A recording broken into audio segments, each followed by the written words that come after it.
ขอจะให้ทานทั้งวันเนาะขอเชิญภรรยาของทานทั้งวันเนาะขอบดิก้าวขึ้นมานี่ก็คือภรรยาของทานทั้งวันเนาะขอเสียงตบมือเลยเนาะ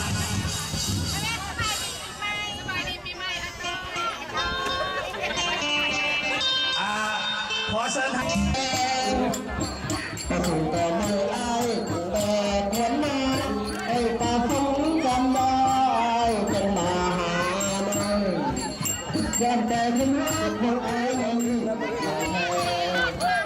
แค่แต่ตัดของเราพอเพื่อนจะ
ยิ้มเด้อพยายามยิ้มไปเรื่อยๆเด้อยิ้มเรื่อยๆ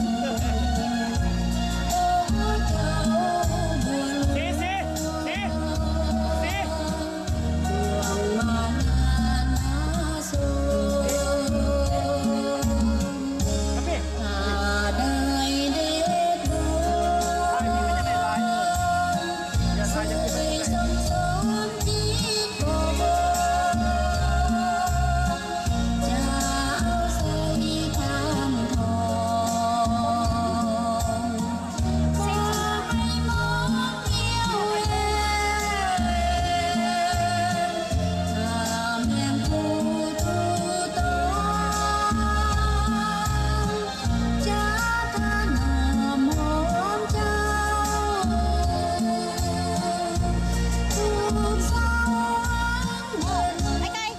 เป็นขวัญใจ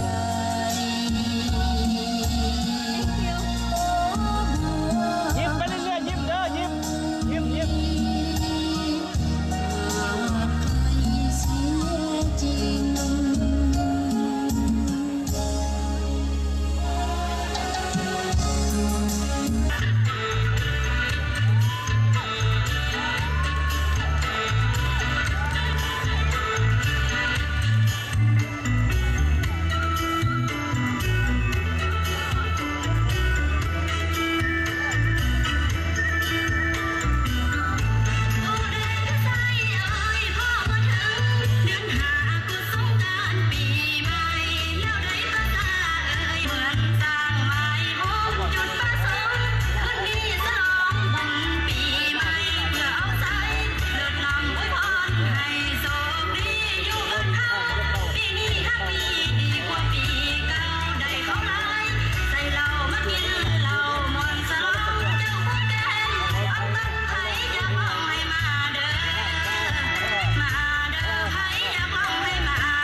สิว่าอย่างว่าเลย อ้าววางอย่างเป็นจุลี่ก็มาสบายดีปีใหม่สบายดีปีใหม่ตอนนั้นแหละเรารู้จัก มาจากวัดใดเนาะ โอ้มาจากวัดไซเซธาซันตาโรซา โอ้ขอบใจหลายเด้อเราคอยเล็กอย่างนั้นโอเคอันนึกยิ้มเด้อมันคอยยิ้มกันโอเค Happy New Year ชี